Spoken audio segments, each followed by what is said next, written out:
Hey, there's a swarm of bees over here ahead. They found your box!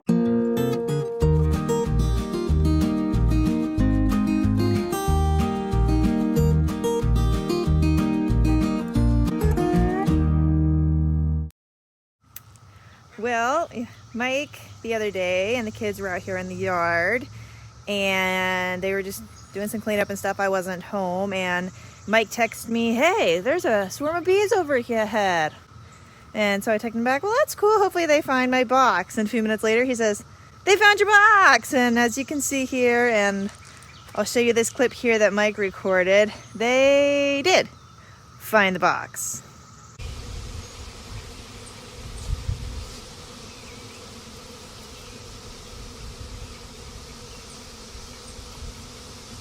It's hard to see them on video. Oh, you can kind of tell. They're swarming all up in these trees. Yeah. And our swarm trap is down in there. Can't really tell if they're going to it at this moment. Hope so. That is hundreds of bees. Yeah.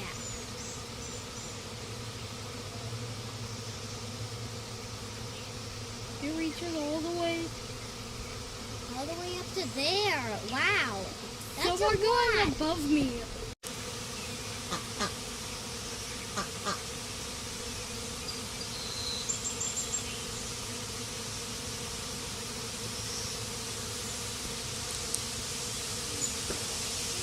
It looks like they're going there. Yay, another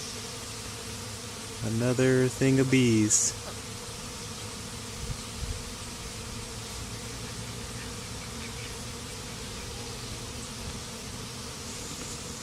There's so many of them.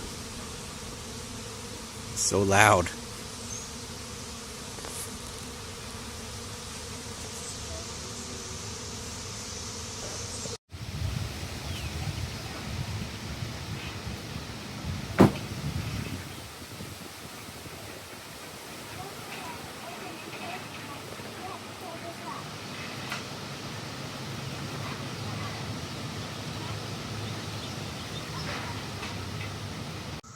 So that was on Monday. Today is Thursday, and last night I came over here and closed up the box after dark so that I could move them over to the apiary today, but as you can see, I clearly did not close up the box. Lesson learned, don't try to turn a disc in the dark because you can't see what you're turning it to, apparently. So they did not get locked up like I had planned. So I guess I will not be moving them today. I will wait until tomorrow. Here's the catch. So conventional beekeeping says that when you catch a swarm, you need to move it at least 2 to 3 miles away from the swarm spot for a couple of weeks and then move it back to your apiary. Because if you just try to move it straight to your apiary, they're going to kind of go back to this tree where they originally found their spot that they wanted to be at. Which I guess if you have a pickup truck and all the time in the world, then that's cool. But a couple downsides to that. I don't have a pickup truck. Moving bees in your vehicle can get a little dicey. Don't really want to do that. 2, every time you move these guys and they have to reorient, that's time that they are not working on building up their hive. And so if you're moving them twice, then you're taking precious time away from them when they're trying to build up for winter. So I've been reading on some bee forums and I'm going to try something different. Hopefully it works. What I was reading is you can't move them into your apiary without moving them away first. But make sure they have brood in their box, which are the baby bees, because they're not going to up and leave if there's baby bees because they don't want to leave behind the babies.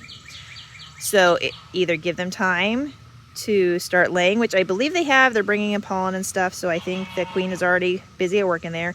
If not, steal a brood frame from a different hive and get it in so that they have babies to take care of.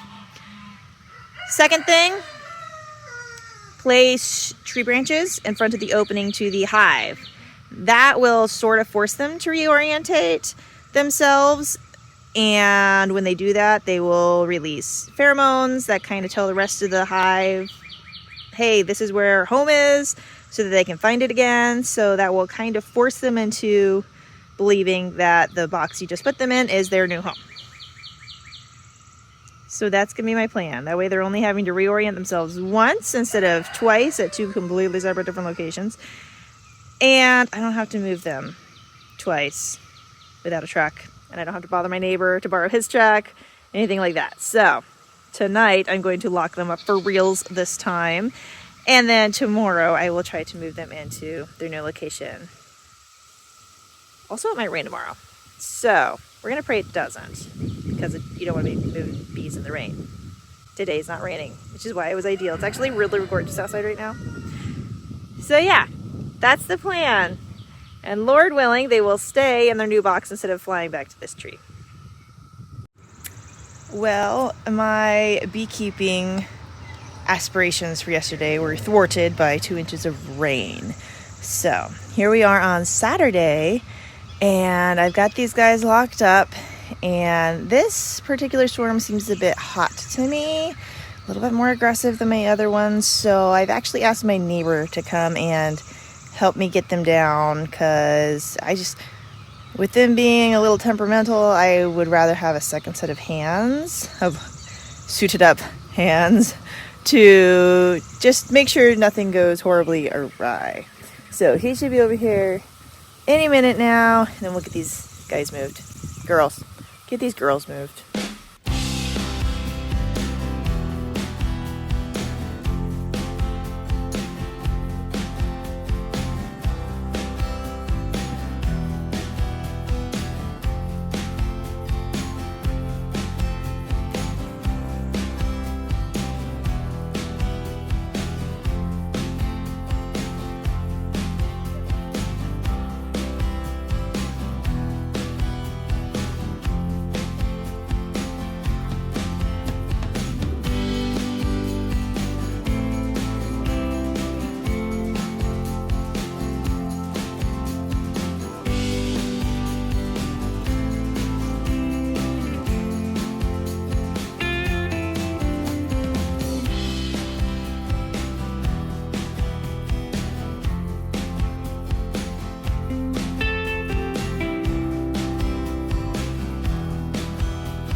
This is the risk we kind of ran by just moving them next door instead of a couple miles away, is that a bunch of these scouts have tried to come back to this tree. Now the hope is, since we put that branch out in front of the hive, that they will kind of reorient themselves and put out some homing hormones to let the rest of these guys be able to find them again and go back over there instead of over here. Otherwise, they might end up here again. So it was kind of a gamble, but we'll see how it turns out. Well, as you can see, there aren't any bees flying around here. There are just a few on this branch, but for the most part, I believe the bees have decided to claim the box as their new home, which is exactly what we wanted. So praise God for that.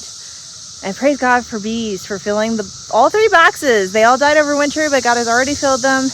And the summer's only just starting. So Lord willing, they'll do great over winter this year, and next year we'll be able to get a good honey harvest from them. Well, that's all I have for you this week. Make sure you tune in next week for another awesome homesteading video. Mike has a really cool project that he did for us, and I cannot wait to show it to you. See you next week.